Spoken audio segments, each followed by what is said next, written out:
Hommage à 9 communistes meusiens arrêtés en juin 1941, internés pendant 1 an près de Compiègne et déportés en juillet 1942. Ils ont été raflés fin juin 1941. Ils s'appelaient Antoine Laurent, jardinier à Commercy, Charles Dugny, carrier puis cafetier à Léroville, Jules Alex, mouleur en fonderie à Bar-le-Duc, Lucien Bonhomme, cheminot à Bar-le-Duc, Adrien et Pierre Colas, le père et le fils, ouvriers carriers à Savonnières-en-Perthôis, Henri Fontaine, électricien à Ligny-en-Barrois, Pierre Lavigne, instituteur à Ville-sur-Couzance, Jean Najot, représentant à Verdun, et Jean Tarnus, mineur à Bouligny. La rafle des 22 et 23 juin 1941. Le 21 juin 1941, Hitler attaque l'URSS par surprise. Dans les 48 heures qui suivent, il fait arrêter les militants communistes dans toute la France occupée. Le fichage préalable des communistes, réalisé fin 1939 par le gouvernement français, a permis cette opération éclair nommée Aktion Theoderich.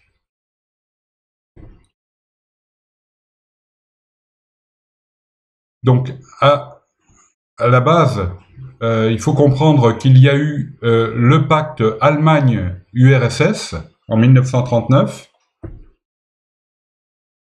Et ce pacte Allemagne-URSS, il n'est pas venu par hasard, il est venu dans un contexte.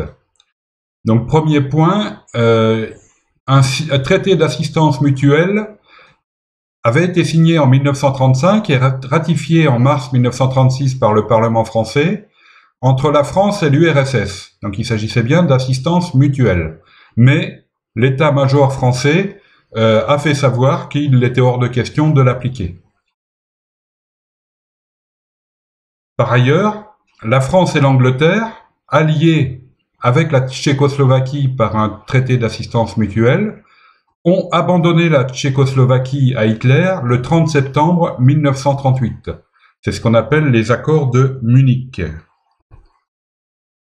Et enfin, ça, on le sait beaucoup moins, depuis mai 1939, le Japon est en guerre contre l'URSS. Or, le Japon est allié avec l'Allemagne nazie et l'Italie fasciste dans le pacte anti-Comintern. Comintern, c'est l'internationale communiste. Et donc, conséquence de tout ça, le 23 août 1939, pour éviter d'être pris en tenaille, l'URSS accepte le pacte qu'Hitler lui propose. On a ici la page Wikipédia à propos de la bataille, on devrait dire les batailles, parce que ça se déroule sur 4 mois, de Khalkhin Gol.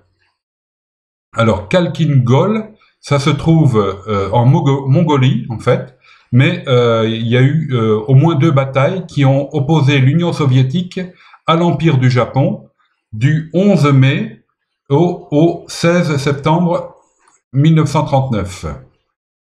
Donc au départ, effectivement, c'est un simple incident de frontière, mais après, ça a dégénéré en fait en véritable guerre ouverte.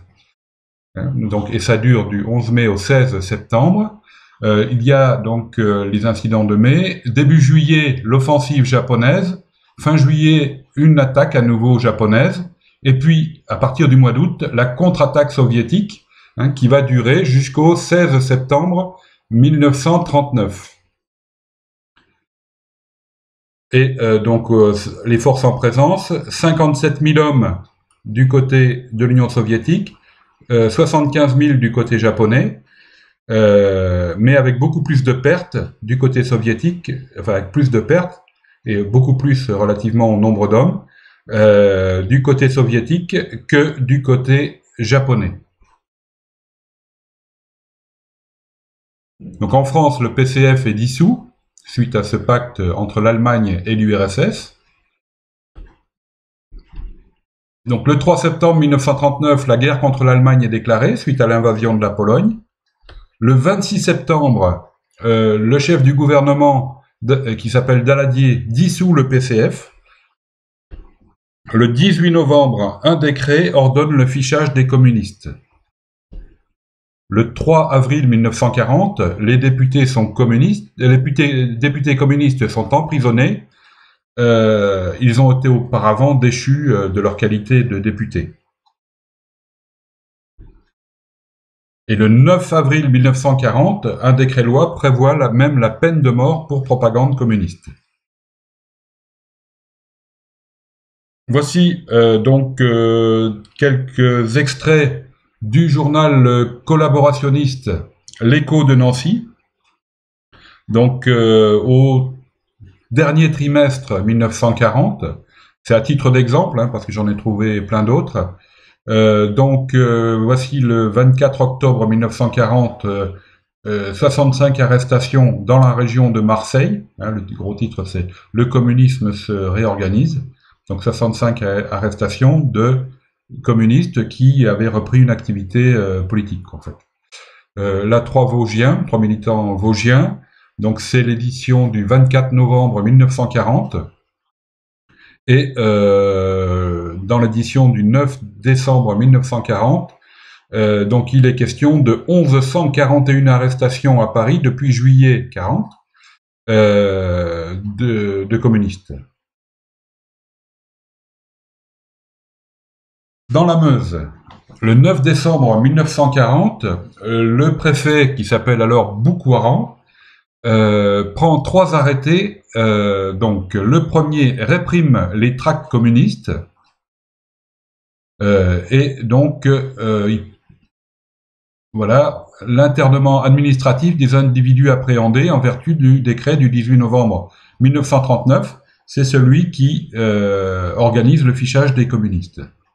Et puis à la phrase suivante, il est même encore plus clair, la découverte de tracts extrémistes, c'est-à-dire en clair anti-Pétain, anti-Vichy, ou bien sûr anti-allemand, sur le territoire d'une commune entraînera l'internement administratif des militants communistes notoirement connus.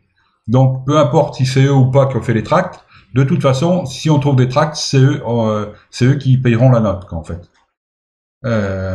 À moins qu'ils ne soient déjà poursuivis, etc., etc.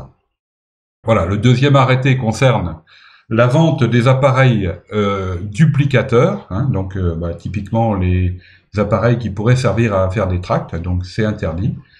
Et puis le troisième arrêté concerne la réception des émissions de TSF, donc il est interdit d'écouter les émissions des postes britanniques, et en général de tous les postes livrant une propagande anti-nationale. Donc les postes britanniques, c'est Radio Londres tout simplement. Donc ça, c'est le 9 décembre 1940 et ça paraît dans l'Écho de Nancy le 14 décembre.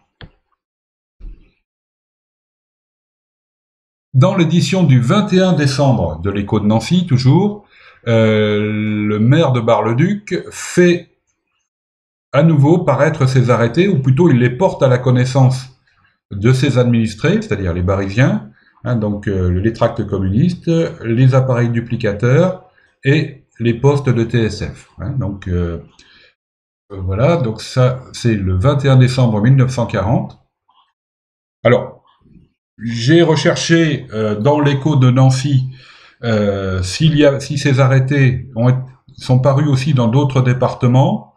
Alors, l'Écho de Nancy couvre une zone de diffusion qui comprend les 3 départements lorrains en dehors de la Moselle, plus la Franche-Comté, et même presque jusqu'à Dijon en fait. Sur toute cette zone géographique, j'ai trouvé seulement 3 départements, la Meuse, donc c'est le préfet de la Meuse qui a été le premier à dégainer. Je trouve aussi sur le territoire de Belfort, fin décembre, et en Meurthe-et-Moselle en janvier 41.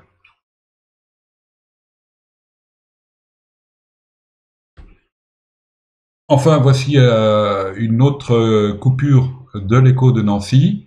Donc elle est datée du 27 juin 1941. Et donc elle relate un procès en appel qui s'est tenu probablement les jours précédents, et qui faisait suite à un jugement rendu par le tribunal de Saint-Dié le 15 mai 41. Donc concernant de nombreuses condamnations pour propagande communiste dans la région de Saint-Dié. Voilà, donc on va reprendre un petit peu une frise, parce que c'est vrai que c'est un petit peu compliqué comprendre ces années-là, l'évolution de la situation. Donc ici, on a donc les accords de Munich. Hein, donc la France et l'Angleterre abandonnent leur allié, la Tchécoslovaquie, à Hitler. Ici, on a la guerre Japon-URSS. Ici, on a le pacte Allemagne-URSS, ici là. Dans les jours qui suivent, en fait, après l'invasion de la Pologne, qui a lieu le 1er septembre, le 3 septembre, déclaration de guerre de la France et de l'Angleterre à l'Allemagne. Voilà. Là, la dissolution des organisations communistes, donc PCF, Mouvement des jeunes communistes, etc. Le décret-loi qui organise le fichage des communistes, le 18 novembre. Voilà. Puis là, je n'ai pas mis parce qu'on n'aurait pas eu la place tout ce qui concerne les députés communistes, hein, qui ont été d'abord déchus, puis emprisonnés, jugés, puis emprisonnés. Ici, le décret Sérol, qui prévoit la peine de mort pour activité communiste. Voilà. Alors, donc, le 22 juin 1940, la bataille de France, comme on l'appelle, est perdue, et donc Pétain signe l'armistice. À partir de là, donc, le gouvernement de Vichy, ou l'État français, collabore avec l'Allemagne nazie. Voilà. Alors, les coupures de journaux qu'on a vues tout à l'heure, donc les arrestations de Marseille, c'était le 24 octobre. Les arrestations à Paris, c'était le 9 décembre. Enfin, les journaux du 9 décembre. Les arrêtés en Meuse, c'était dans l'édition du 14 décembre. En fait, ils ont été pris le 9 décembre. Voilà. Et puis ici, le 27 juin, le procès en appel à Nancy des communistes de Saint-Dié. Donc ici. Mais quelques jours avant, donc par surprise, l'Allemagne attaque l'URSS. Et dans les 24 heures, ou les 48, hein, puisque c'est le 22 ou le 23 juin 1941, qu'a lieu l'Aktion Theoderich, c'est-à-dire l'arrestation des communistes par les Allemands dans la zone occupée. Et puis ensuite, donc ces communistes sont internés au camp de Royal-Lieu, près de Compiègne. Bien sûr, ça dure pour certains beaucoup plus longtemps, mais on va voir que nos 9 communistes meusiens vont être déportés en juillet 42 à Auschwitz. Alors, la Meuse, à l'époque, dans le cadre de l'occupation, est dans la zone réservée. La zone réservée, c'est une zone à l'intérieur de la zone occupée, elle appartient à la zone occupée, mais elle fait l'objet d'interdictions supplémentaires. Elle s'appelle aussi la zone interdite. Les agriculteurs, par exemple, qui l'ont quitté au moment de l'exode en juin 1940, n'ont pas le droit de revenir sur leur exploitation, qui est souvent confisquée par les Allemands. La présence militaire allemande est plus importante dans la zone réservée que dans le reste de la zone occupée. Alors, que se passe-t-il après les arrestations des 22 et 23 juin 1941 ? Au bout de quelques jours, les communistes meusiens rejoindront leurs camarades des autres départements au camp administré par la Wehrmacht de Royal-Lieu près de Compiègne. Certains emprisonnés à Royal-Lieu seront libérés.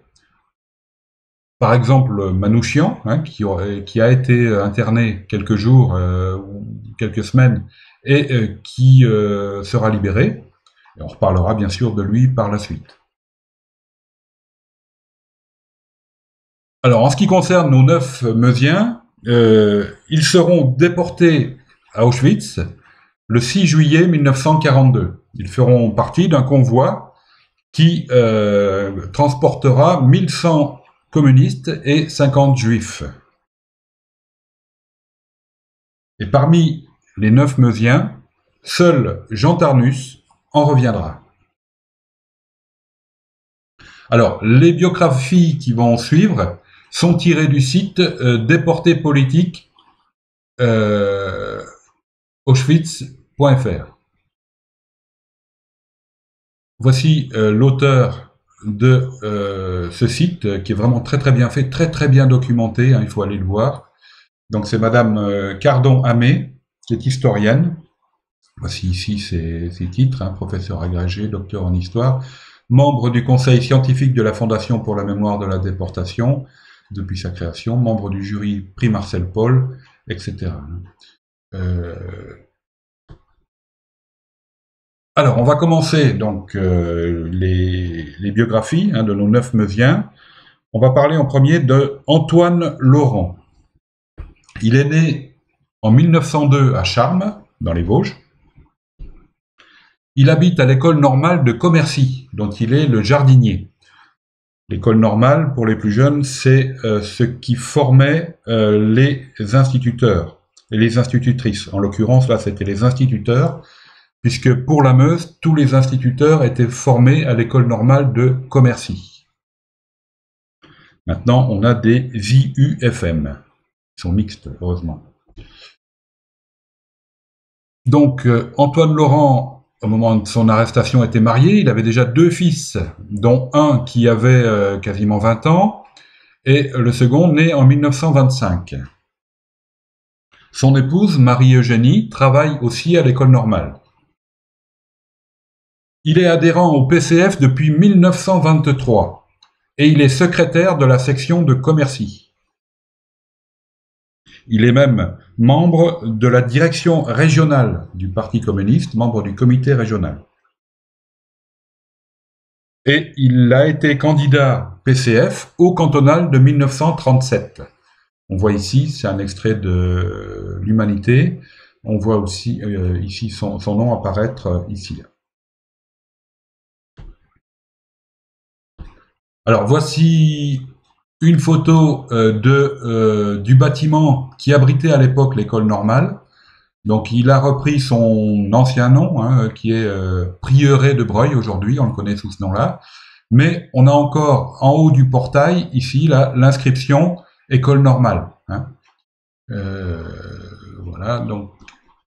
Et ça c'est une photo donc de l'arrière du bâtiment, avec un parc ombragé qui, tout le laisse supposer, était le jardin où travaillait Antoine Laurent. Il cultivait des légumes, en fait, pour les élèves instituteurs. Aujourd'hui, c'est donc un parc.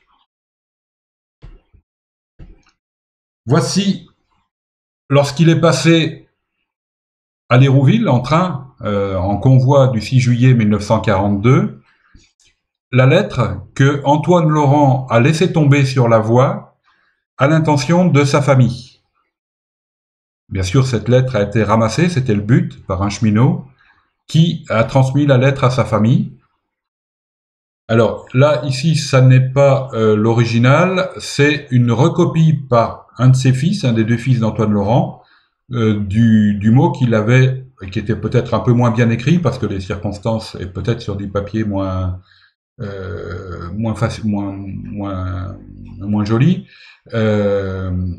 Donc, ça a été recopié par son fils.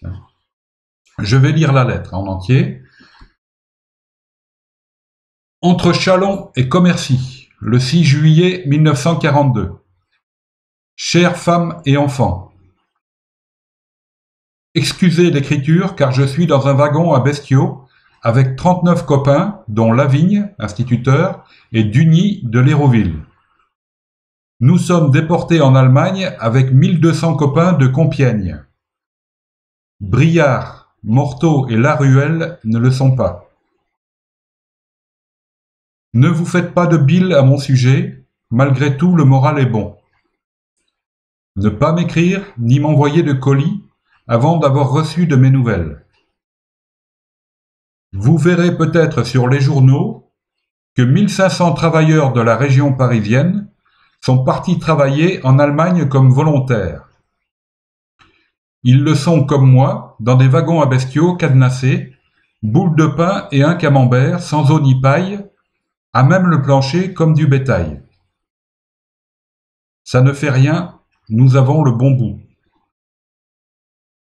Fais bien attention aux enfants, j'ai peur pour eux.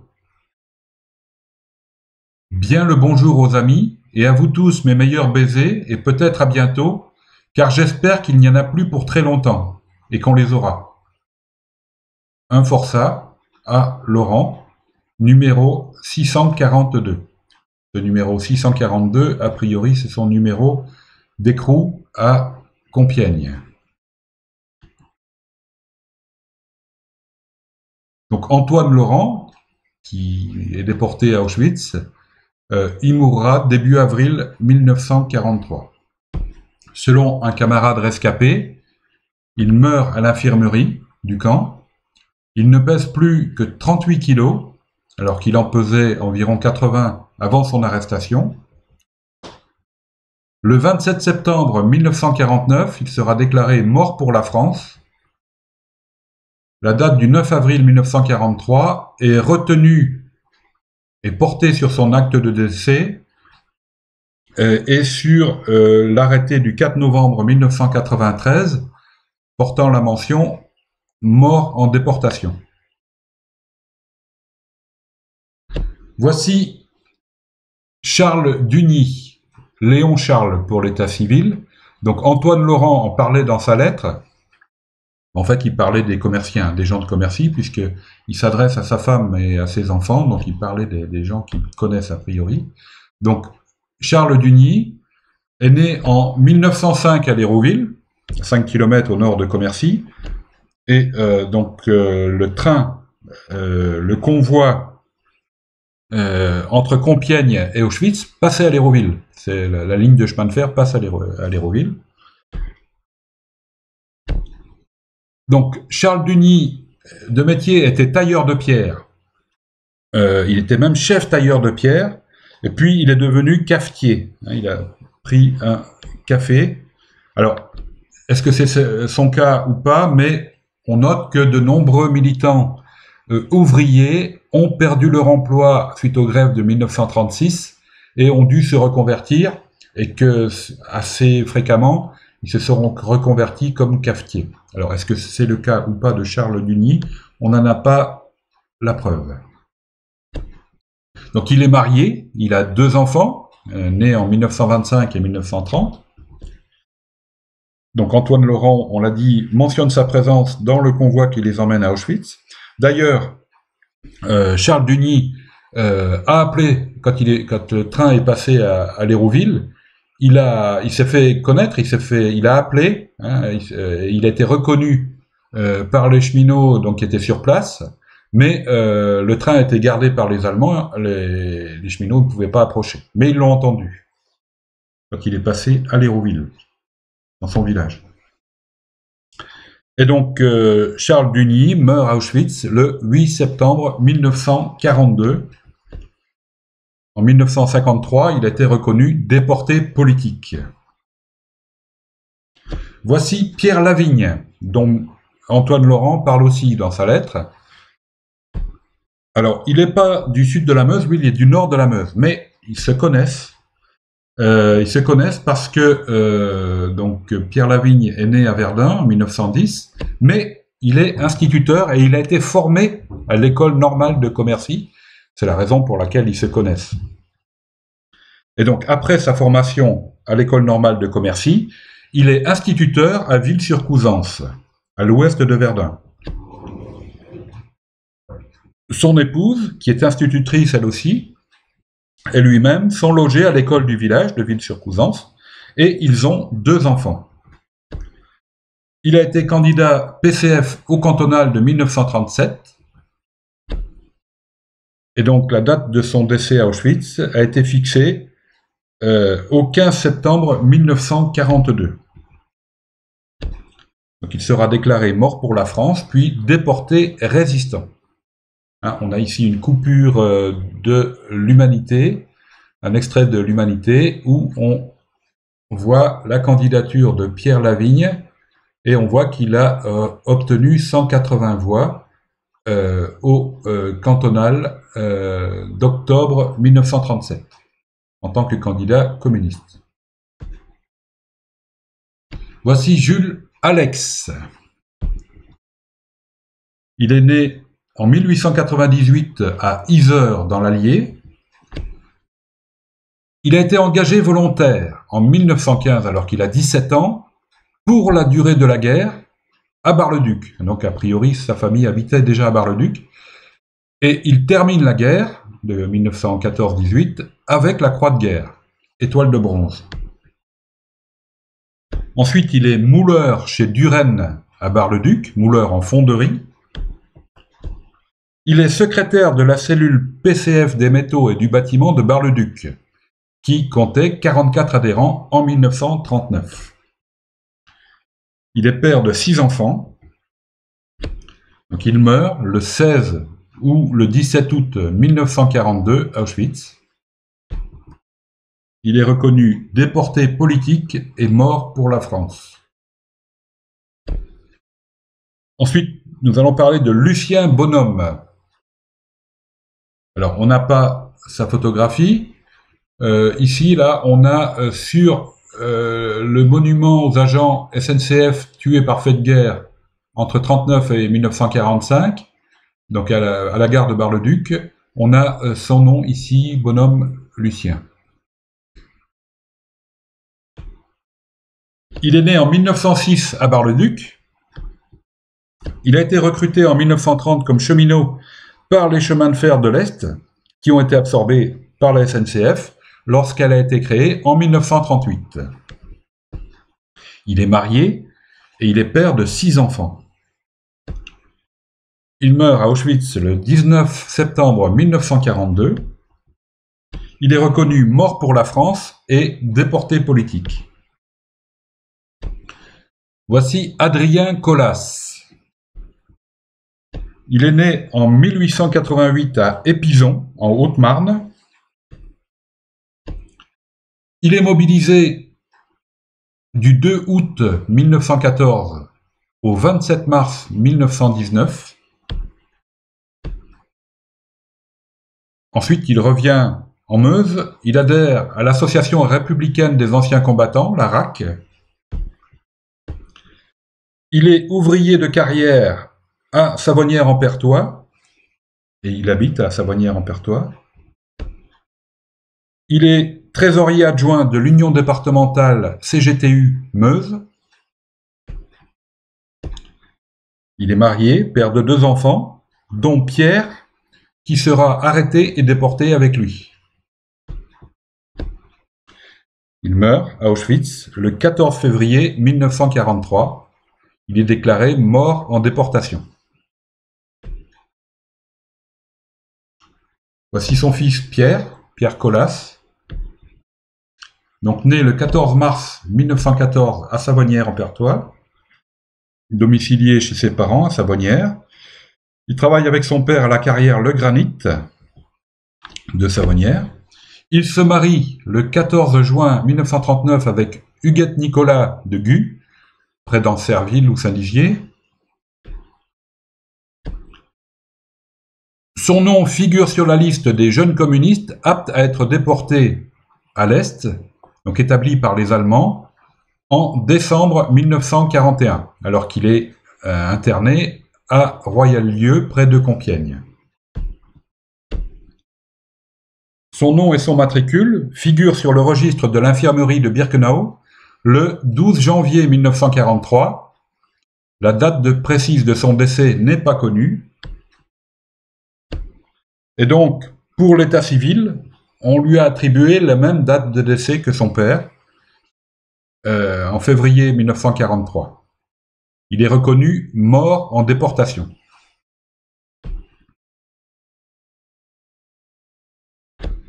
Voici une plaque sur le monument aux morts de Savonnières-en-Perthois, où on peut lire les noms de Colas Adrien et Colas Pierre.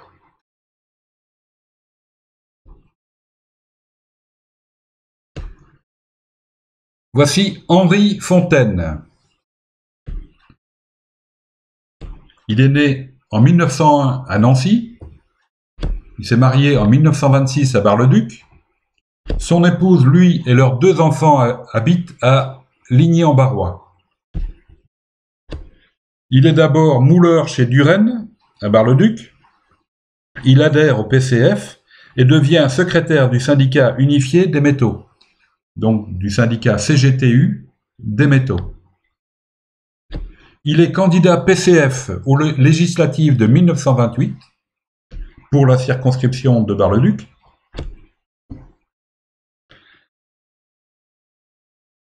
Après la bataille de France, donc, il est démobilisé le 21 juillet 1940 à Lunel, dans l'Hérault.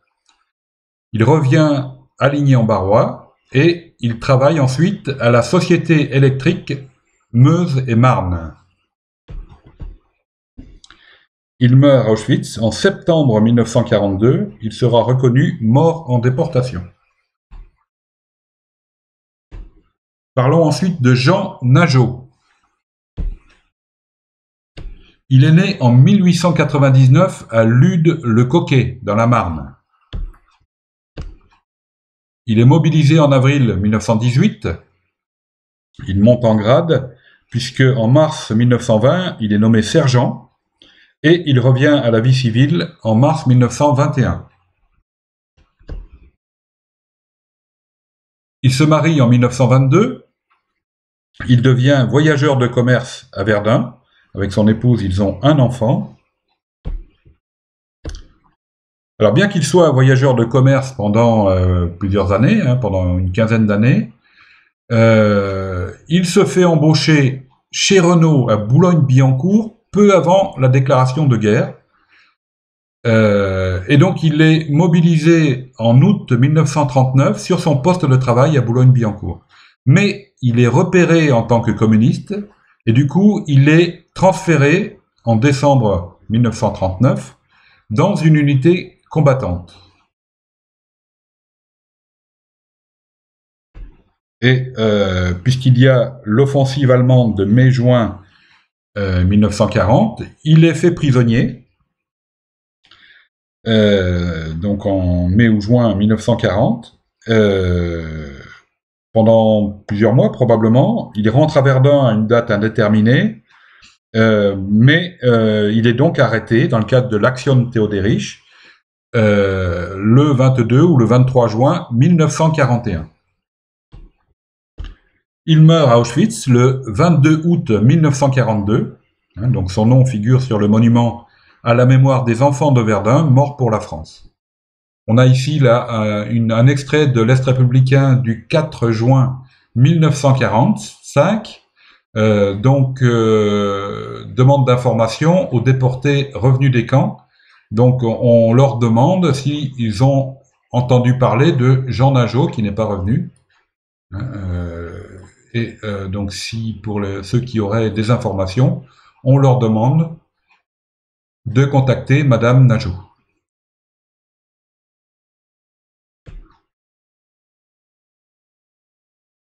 Voici Jean Tarnus. Il est né en 1914. Il est marié en 1935, père de 2 enfants. Il est mineur de fer, comme son père, à Domary-Baroncourt, ou Bouligny, c'est à côté. Donc, en tout cas, à la mine d'Amermont. Alors, en juin 40, il est fait prisonnier, comme de nombreux soldats français. Il rentre à Domary-Barancourt à la fin de l'année 1940, mais après le 27 novembre, puisque son nom figure sur une liste de prisonniers présents en Allemagne à cette date-là.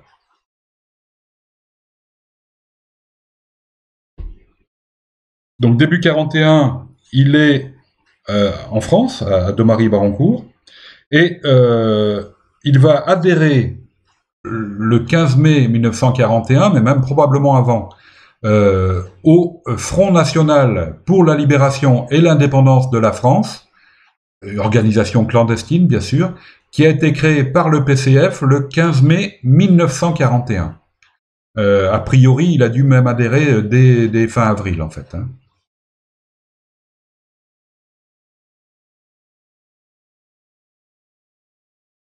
Il va revenir d'Auschwitz, c'est le seul qui revient. On sait que dans le camp, il a fait partie d'un groupe organisé de la résistance. Il a d'ailleurs connu des dirigeants nationaux du Parti communiste, hein, comme Cognot. Il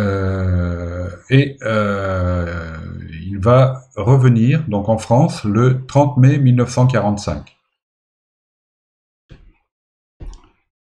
Il sera reconnu déporté politique.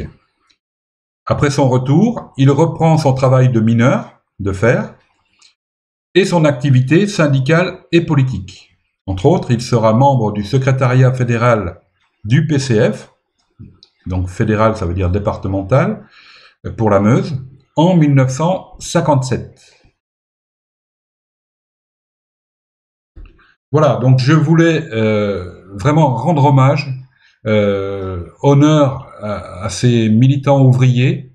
La plupart sont ouvriers, hein, on l'aura remarqué, dont la mémoire malheureusement s'est un petit peu trop estompée. Il faut vraiment leur rendre hommage. Ils ont sacrifié leur vie à leur idéal et à la résistance aussi. Ils ont résisté. Donc il faut absolument qu'on se rappelle d'eux. Voici donc les sources.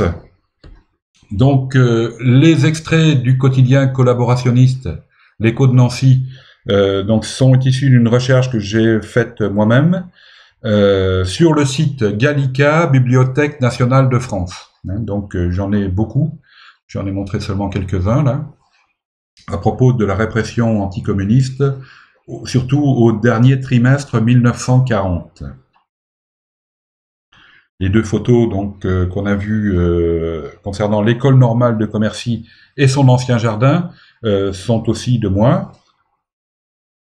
Et en revanche, toutes les autres illustrations et surtout les biographies sont reprises du site Le convoi des otages communistes du 6 juillet 1942, biographie des 45 000, articles historiques et témoignages. Hein, donc il faut absolument aller voir ce site. Et d'ailleurs, les biographies sont beaucoup plus développées sur ce site que ce que j'ai pu faire ici.